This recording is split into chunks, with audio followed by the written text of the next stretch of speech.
देख ना छोटी, मम्मी ना मेरे लिए ड्रेस लेके आई है।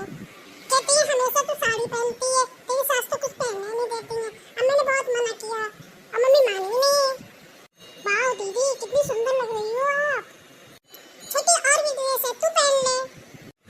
नहीं दीदी आप ही पहनो, अगर माँ जी को पता लग गया तो मेरी तो एक भी बकाया नहीं रखेंगी। अब वैसे भी मैंने छोड़ दी है, मेरे से नहीं होगा, आप पहनो। मैंने तो शादी से पहले बहुत पहनी है। अरे बेटी शादी से पहले तो इतने बहुत छोटे छोटे कपड़े पहने हैं, अब तुम लोगों की उम्र है पहनने की। अरे पहनो घूमो, वैसे भी तुम्हारी सास तो है नहीं यार, वो तो कह रही थी 4-5 दिन बाद तीर्थ यात्रा जाएंगी। अब देखो ना आज सुबह होते ही चली गई। हाँ छोटी, तभी तो मम्मी ने ये वाली ड्रेस पहन ली। बोली मैं तो वैसे ही रहूंगी जैसे अपने यहाँ रहती हूँ। यहाँ पे मम्मी आई थी तो ऐसे ही साड़ी वाड़ी पहन के आई थी, इसलिए माँ जी कुछ ना कहे। वैसे तो ना मम्मी मेरी ऐसे ही कपड़े पहनती है और मैं भी इससे भी छोटे छोटे कपड़े पहनती थी। अब यहाँ पे मम्मी ने फुल ड्रेस लेके आई है ताकि मेरे घर में कोई कुछ ना कहे। अब वैसे भी मम्मी तो है नहीं घर पे, तो चलते तभी तो बगीचे में घूमने आ गए।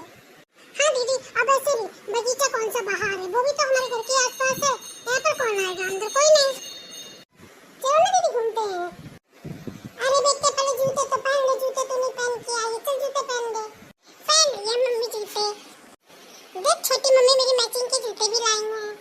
हाँ दीदी बहुत अच्छे लग रहे हैं, जब मैं ना कहीं जाऊंगी ना तो ही आपकी ड्रेस ले जाऊंगी, वरना घर में तो मैं यही पहनूंगी।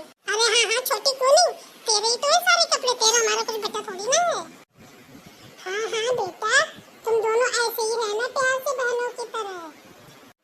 वैसे तुम्हारी सास है बहुत खड़ूस, इतना बोलती है। और देखो ना मेरी दोनों बच्चियां कितनी सूख गई हैं, और देखो तुम्हारी सास खा पी के कितनी मोटी हो गई है।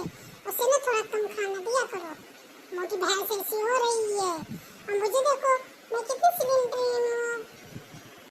आंटी आप लोग बहुत सुंदर लगती हो, कितनी सुंदर लग रही हो आप। चलो बच्चों घूमते हैं इधर उधर। वैसे भी तुम्हारी सास होती तो बगीचे में भी नहीं घूमने देती। वैसे बेटा एक बात बताओ, तुम्हारी सास कब तक आएगी?